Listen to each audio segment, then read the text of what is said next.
اپنی قدر و قیمت میں اور زبانوں کے مقابلے میں خالی ہے۔ شاید ہی کوئی زبان ہو اس ملک کی انگریزی ملا جس پہ اتنا کام کیا گیا ہے تن و مزاح پر جتنا اردو میں کیا گیا۔ یہ شفا وجہ ہے کہ آپ اس وقت لکھنؤ میں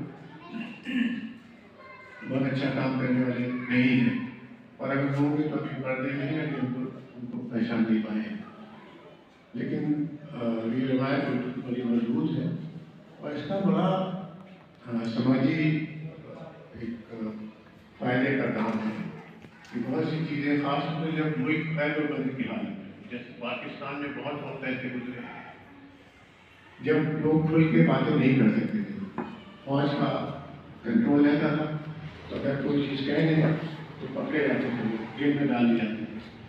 وہاں پاکستان والوں نے وہاں کے مزاح نگاروں نے نثر میں بھی اور نظم میں بھی خوب لکھا۔ یہ خوشی کی بات ہے کہ لکھنؤ نے اس میں کافی کام کیا ہے۔ بہت سے لوگ ہیں جن کے نام شروع میں آ چکے ہیں۔ ایسی امید کرنا چاہیے کہ موجودہ نسل کے لوگ بھی اس طرف توجہ دیں گے اور آگے بڑھیں گے۔